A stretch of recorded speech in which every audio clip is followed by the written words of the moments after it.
welcome back to my channel, Z Loves Books. Ziara here. Okay, I'm gonna explain why I took a extended hiatus from YouTube. Um, it started with uh, COVID and the quarantine. I am somebody who is a very extroverted person, and I love to go outside. I love to socialize with my friends. I love going out to eat. I love just being out, and that has been a part of me that has been that way since as far back as I can remember. I love to just be among people, and I didn't realize how much a part of that was a part of my life until it was no longer a part of my life. And so mentally, I just started kind of losing control, and I just couldn't deal. I didn't deal well with it. So it started with Corona, and then um, over the last 10 days or so, we got more horrific news, and that was the senseless killings of Breonna Taylor and George Floyd. And after that, I was just completely over it all. I was mad, I was sad, I was jittery, I was scared for the black men that are in my family and in my friend circle. I just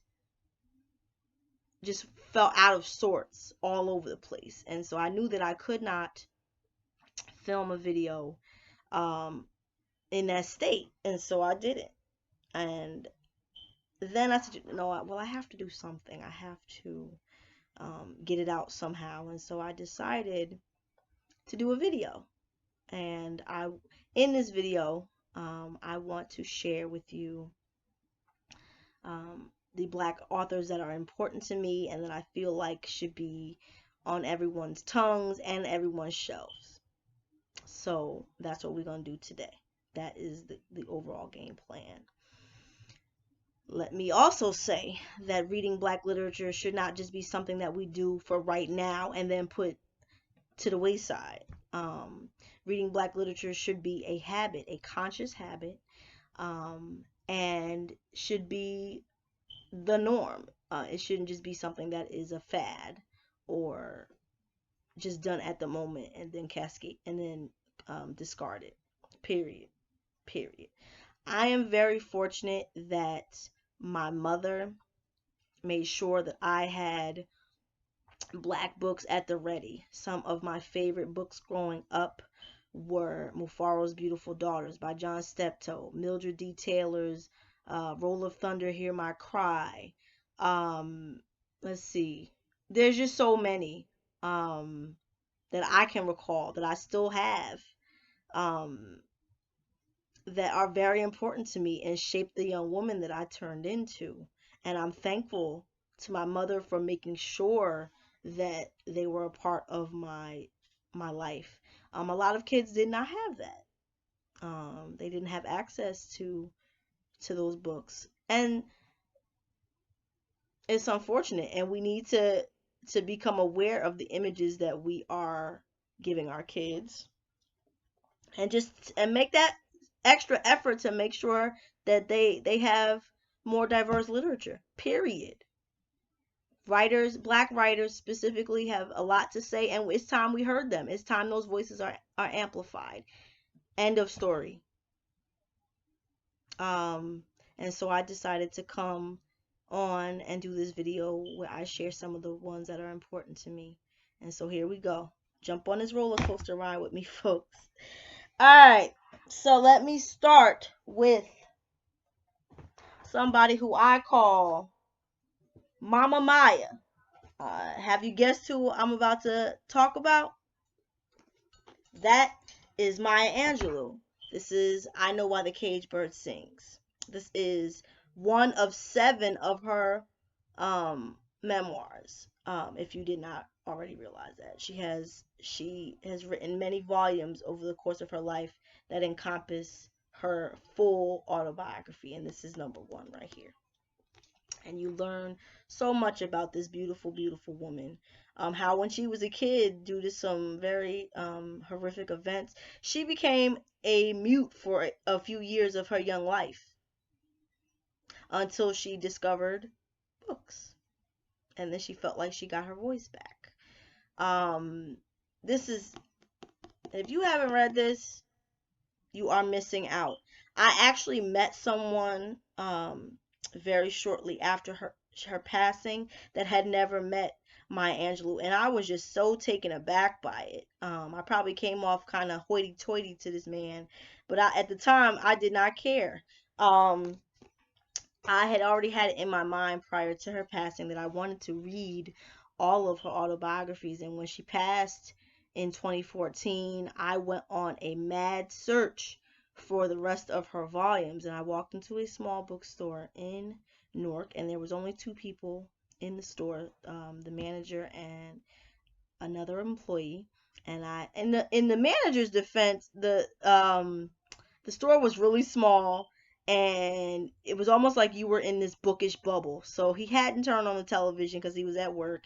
And I walked up to him and I said, do you have whatever volume I was looking for, whatever book I was looking for, I asked. And he said, no, why? And I said, because Maya Angelou passed away today. And he jumped up in a flash and ran off to find the volume I was looking for. And then the second employee turned around and he was smiling all wide, and he was like,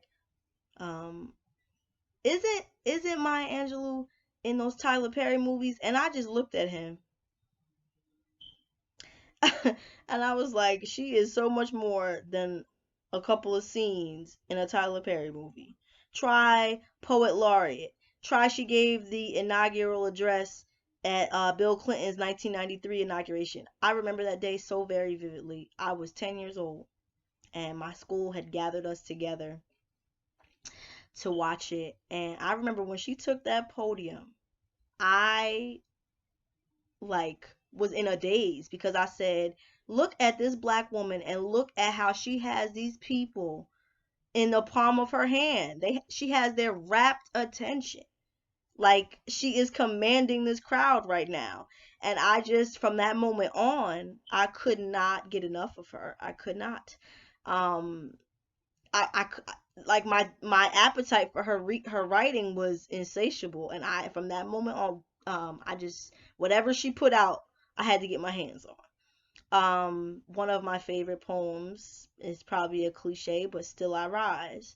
Whenever I need a pick-me-up, I turn to Maya Angelou.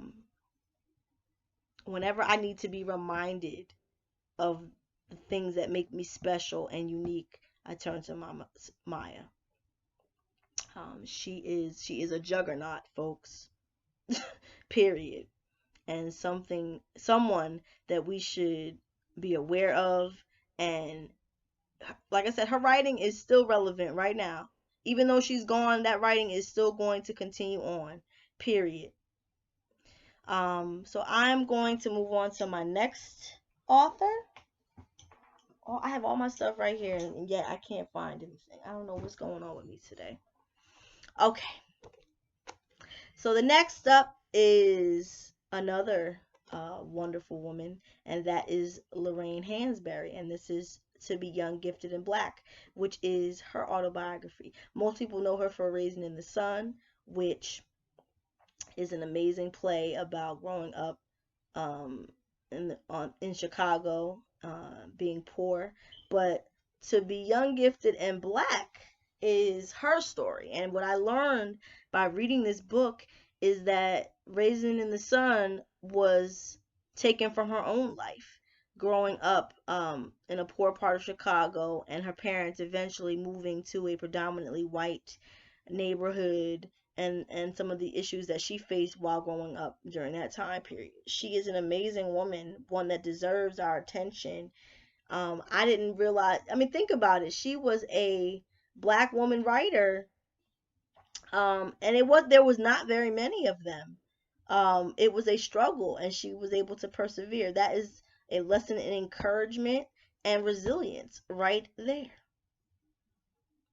And so pick this up because this is good. I love that this book is named for the Nina Simone song. If you have not checked it out, please look into it. But pick this book up as well. You won't be disappointed at all. All right, next up, one of my all-time favorites, and let me explain this to you before I show you the cover. I was introduced to Toni Morrison at about 8th grade or so. I was getting ready to graduate 8th grade and embark on high school, and one of my good friends, my sister friend, gifted me my favorite thing in the world, which is books. She gifted me Sula, she gifted me Beloved, and I want to say she gifted me Breath Eyes Memory by Edwidge Danticat, but I could be wrong. But I do remember her giving me Sula and Beloved. But what I fell in love with is this gem right here, and that is Bluest Eye. Bluest Eye is deep, folks. I will say that to you. Bluest Eye is about a young girl who is inundated with messages about being ugly, and that blackness is not something that you attribute to what you aspire to be. What she sees is messages that what is beautiful is whiteness, blue eyes and blonde hair, and she is so consumed with this want to be white and have blue eyes that it drives her into madness. I don't even have to speak no more. Like, this book here is deep. I will say this, that Bluest Eye has some rough themes of racism, self-hatred, abuse. Like, there's a lot to unpack in this book, but once you unpack it, you'll never be the same. You will never be the same. This is a roller coaster ride, folks. One that should be on your shelf, period. So, get on board. All right. And last but not least is one of my all-time favorites. It's a book that I go back to time and time again because it just left that kind of a mark on me. And that, let me see if I can find it. Oh, right in front of my face.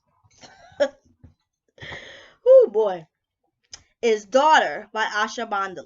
This book is not a book that I see circulating around YouTube at all. It is a backlisted book. It's older. It came out in 2003. I found it around the time that it came out. I was about a year older than the main character, Asha. But this is a tale of the peaks and valleys of the mother and daughter relationship. So in it we meet Miriam, which is the mother, and Asha, who is a young adult. She is about 19 years old. She had issues in her young life very early on that brought her to juvenile detention, which I still maintain that was totally unfair and harsh to put that young girl in there like that. I felt like it was very unnecessary, but that's beside the point. So she does a couple of years in juvie, and when she comes out, she is 19, and she is trying to reacclimate herself into regular living, try to repair the damage that was done between her and her mother, and get herself together. She's trying to go to school, she's trying to better her life, and her life has basically just started because she spent a big chunk of it in juvenile detention. When the unthinkable happens. In a case of mistaken identity, she is shot by a white police officer, and as her mother is sitting vigil over her bed, her mother is coming to terms with what kind of mother she was, what kind of mother she wanted to be, and what kind of mother she will be going forward. Um, it I will say this to you, that book will wreck you. Like the emotions run high in many of these books, but specifically this last one, Daughter. It's hard on the emotions, but it's so worth it, and I promise you will not be disappointed. It's such a relevant read. But I wanted to bring it to your attention because like I said, I don't think most people know about this book, and I feel like you should. All right, folks, I'm gonna stop this video here. Um, and I hope we're all doing well and trying to find our way in this craziness going on right now. Um, Carve out some time for mental health and for self-care, and I will see you all soon. Peace.